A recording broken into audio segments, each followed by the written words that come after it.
लोग कहते हैं एआई, सुना होगा आपने एआई, सुना? हाँ हाँ, सुना था ना एआई समिट के बारे में। वही एआई समिट जिसमें भारत ने खुद को एक लीडिंग एआई हब के रूप में स्थापित किया और 24 घंटे में 2.5 लाख से ज्यादा रिस्पॉन्सिबल एआई प्लेजेस लेकर गिनेस वर्ल्ड रिकॉर्ड भी बनाया था। समझ गई? यहाँ पे अभी जो समिट हुआ था, सुना आपने? कर दिया काम यूथ कांग्रेस वालों ने। हाँ जी, बिल्कुल देखा। और हम सब अभी आपकी ये ठहाके वाली हंसी भी देख रहे हैं कि किस तरह आप उस कृत्य को खुलेआम समर्थन कर रहे हैं। एक बात बताइए राहुल जी, आपको देश की थोड़ी भी फिक्र है या नहीं है? अंतर्राष्ट्रीय बेइज्जती जानते हैं? वही हुई थी उस एआई समिट में जब आपकी पार्टी के कार्यकर्ता वहां शर्टलेस होकर प्रदर्शन करने लगे थे। प्रदर्शन के नाम पर जो हुआ वो पूरी दुनिया के सामने भारत की छवि को चोट पहुंचाने वाला था। लेकिन शायद आपको ये समझ नहीं आ रहा है कि आप सत्ता का विरोध करते करते इतने आगे निकल गए हैं कि देश का विरोध ही करने लगे हैं। और आपसे ज्यादा समझदार तो आपकी पार्टी के सीनियर लीडर्स हैं।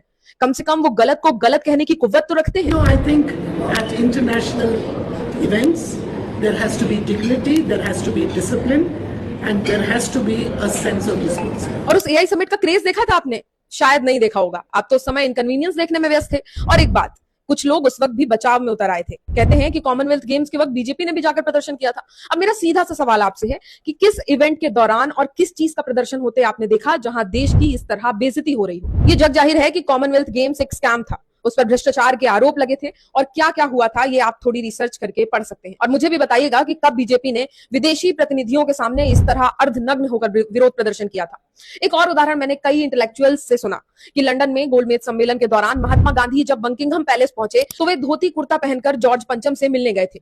जब उनसे पूछा गया कि आप भारत का प्रतिनिधित्व कर रहे हैं, अच्छे कपड़े पहनकर क्यों नहीं आए, तो उन्होंने कहा कि मेरे हिस्से के कपड़े भी राजा ने पहन लिए हैं। लेकिन जरा इतिहास थोड़ा और पढ़िए। गांधी जी ने वे वेशभूषा इसलिए चुनी थी क्योंकि वे भारत के किसानों और आम लोगों का प्रतिनिधित्व कर रहे थे और तब भारत अंग्रेजों का गुलाम देश था। अब आप इन तमाम ऐतिहासिक उदाहरणों को उठाकर कांग्रेस के इस फूहड़ प्रदर्शन से तुलना करेंगे और आपको लगता है कि लोग सच में कन्विंस हो जाएंगे। और त्रासदी यह है कि आजकल हर चीज की तुलना बहुत सामान्य तरीके से की जा रही है। किसी को मॉब पीट पीट कर मार दे तो उसकी तुलना किसी और घटना से, कुछ अच्छा हो जाए तो उसकी तुलना किसी पुरानी घटना से। मानो हमारा बौद्धिक स्तर बस तुलना करने तक ही सीमित हो गया हो।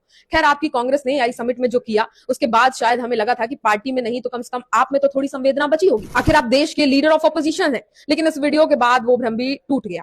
बाकी देश की जनता समझदार है और वो सब देख रही है और समझ भी रही है।